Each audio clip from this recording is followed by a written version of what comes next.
આજના આ વિડીયોમાં we are going to understand the best revision strategy. કેમ કે આ એક ખૂબ જ કોમન પ્રોબ્લેમ છે બધા સ્ટુડન્ટ્સમાં કે બધી જ તૈયારી એકદમ પરફેક્ટ થઈ ગઈ હોય, પણ જ્યારે કોઈ કાંઈ પ્રશ્ન પૂછે અથવા ક્વેશ્ચન પેપર સોલ્વ કરવા બેસીએ તો બધું જ એકદમ બ્લેન્ક થઈ જાય છે. એવું લાગે કે જાણે મને કાંઈ યાદ જ નથી, પ્રોપર સિસ્ટમેટિક રીતે પ્રશ્નનો જવાબ જ લખી ના શકીએ. આવું થાય છે ને? તો આ વિડીયોમાં આપણે જાણીશું કે કઈ સ્ટ્રેટેજી અપનાવવી જોઈએ કે જેથી આવી તકલીફ ફાઇનલ એક્ઝામમાં ના ફેસ કરવી પડે. ફર્સ્ટ પોઈન્ટ ઇઝ કે આપણી પાસે એક સબ્જેક્ટના ઘણા બધા ચેપ્ટર્સ હોય છે અને એ બધા ચેપ્ટર્સ કે બધા જ ક્વેશ્ચન્સ યાદ રાખવું ઇઝ ક્વાઇટ ઇમ્પોસિબલ. તો એક કામ થઈ શકે છે કે જ્યારે આપણે લેસન વાંચતા હોઈએ ત્યારે ઇમ્પોર્ટન્ટ કીવર્ડ્સને અથવા ઇમ્પોર્ટન્ટ પોઈન્ટ્સને અંડરલાઇન કરી લેવા, સાઈડમાં એ ટોપિકને રિલેટેડ ક્વેશ્ચન્સ બનાવીને લખી લેવા, અને ત્યારે આપણને આખો લેસન વાંચવો ના પડે અને ફક્ત ઇમ્પોર્ટન્ટ પોઈન્ટ્સ,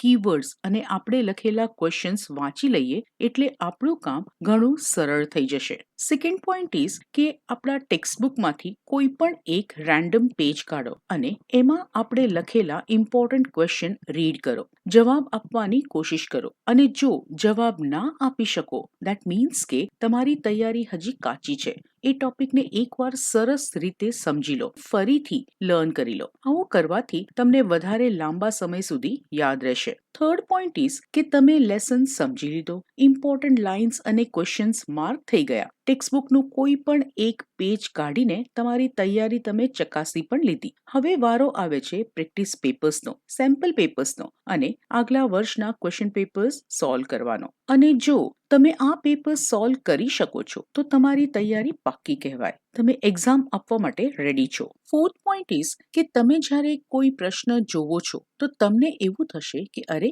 આનો જવાબ તો મને આવડે છે, આ તો મેં વાંચ્યું છે અને મેં લર્ન કર્યું છે. તો અહીં વાત આવે છે યાદ અને ઓળખાણની, એટલે કે રિકોલ અને રિકગ્નિશનની. બંનેમાં ખૂબ જ મોટો તફાવત છે. જ્યારે તમારા હાથમાં ક્વેશ્ચન પેપર આવે છે ત્યારે પ્રશ્ન જોઈને તમને ચોક્કસ એવું થશે કે આ તો મને આવડે છે. તમને પ્રશ્નની ઓળખાણ તો પડી ગઈ કે તમે આ પ્રશ્નને લર્ન કર્યો હતો, પણ શું તમે એકચ્યુઅલી એ પ્રશ્નનો જવાબ યાદ કરીને લખી શકો છો? તમારી તૈયારી એટલી હોવી જોઈએ કે તમે એ પ્રશ્નનો જવાબ યાદ રાખીને સિસ્ટમેટિક રીતે લખી શકો. અને લાસ્ટ પોઈન્ટ ઇઝ કે બિફોર એક્ઝામ એક પરફેક્ટ શેડ્યુલ બનાવો કે મારે અમુક ઇમ્પોર્ટન્ટ ટોપિક્સ લર્ન કરવા છે અથવા એક્ઝામ પહેલા મારે આટલું રિવાઇઝ કરવું છે. શેડ્યુલ બનાવવાથી તમે સિસ્ટમેટિકલી ઓછા ટાઈમમાં વધારે તૈયારી કરી શકશો. અને હા, તમે જે પણ લર્ન કર્યું છે તેનું પોતાની જાતે જ પોતાની પરીક્ષા લેતા રહો, સો ધેટ તમે પોતાને જજ કરી શકશો